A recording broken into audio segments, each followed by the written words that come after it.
परमेश्वर के नाम की महिमा हो। आप सभी को जय मसीह की। दैनिक एक मिशनरी जीवन में दोस्तों मैं फिर आपका एक बार स्वागत करती हूँ एक नई मिशनरी के साथ। आज की मिशनरी में हम बात करेंगे जेम्स कैलवर्ट के मसीह सेवा कार्यों के बारे में। जन्म 3 जनवरी 1813, मृत्यु 8 मार्च 1892, मूल स्थान यॉर्कशायर इंग्लैंड।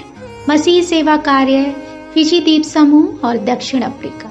आइए इनके मिशनरी जीवन के बारे में हम विस्तृत में जानकारी प्राप्त करते हैं। जेम्स कैलवर्ट यॉर्कशायर के मेथोडिस्ट मिशनरी थे जो फिजी में अपनी मिशनरी सेवा के लिए जाने जाते हैं।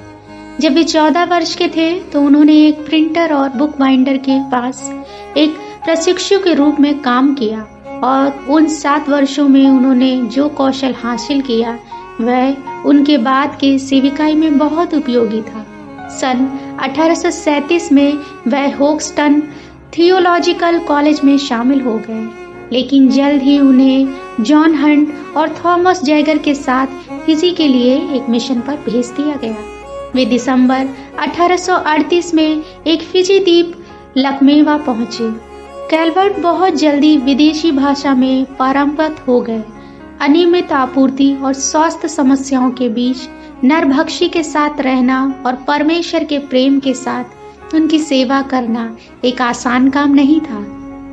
ऐसी परिस्थितियों में उनकी पत्नी मैरी फाउलर एक अच्छी साथी बनकर उनकी सेविकाई में अमूल्य समर्थन किया। सन 1848 में कैलवर्ट को विवा द्वीप पर सेवा करने भेज दिया गया था। वहां कैलवर्ट ने सेविकाई का एक उल्लेखनीय फल दिया। रत्नुसेरू काकोका संयुक्त फिजिशियन द्वीपों के राजा का परिवर्तन।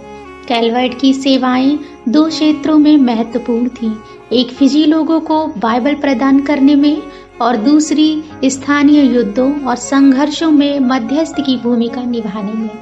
सन 1855 में कैलवर्ट डेविड हेजुवुड द्वारा फिजी भाषा में बाइबल के अनुवादिक हस्तलिपियों के साथ इंग्लैंड गए और फिजी बाइबल की 5000 प्रतियां और नए नियम की 10,000 प्रतियां बनाने में मदद की। वे सन 1861 में फिजी लौट आए और जनवरी 1865 तक सेवा की।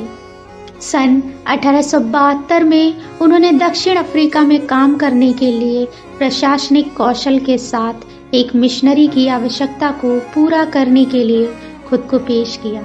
वहां उन्होंने एक साथ चर्च में धैर्य और प्रेम के साथ काम किया, जहां गोरों को अफ्रीकियों के बीच गहरा विभाजन था और उन दोनों को आराधना सेवा के लिए एकजुट करने की कोशिश की। वे सन 1881 में इंग्लैंड लौट आए। सन 1886 में फिजी को फिर से दौरा किया और अंत में सन 1892 में अपने स्वर्गीय निवास के लिए रवाना हो गए। प्रिय, क्या आपको पता है कि आपके द्वारा अर्जित प्रतिभाएं और कौशल परमेश्वर की योजनाओं में उनकी सेविकाई में उपयोग करने के लिए है। प्रभु मुझे समाज और गलीशिया में शांति और एकता स्थापित करने का भार दे। आमीन। प्रभु आप सभी को आशीषित करें।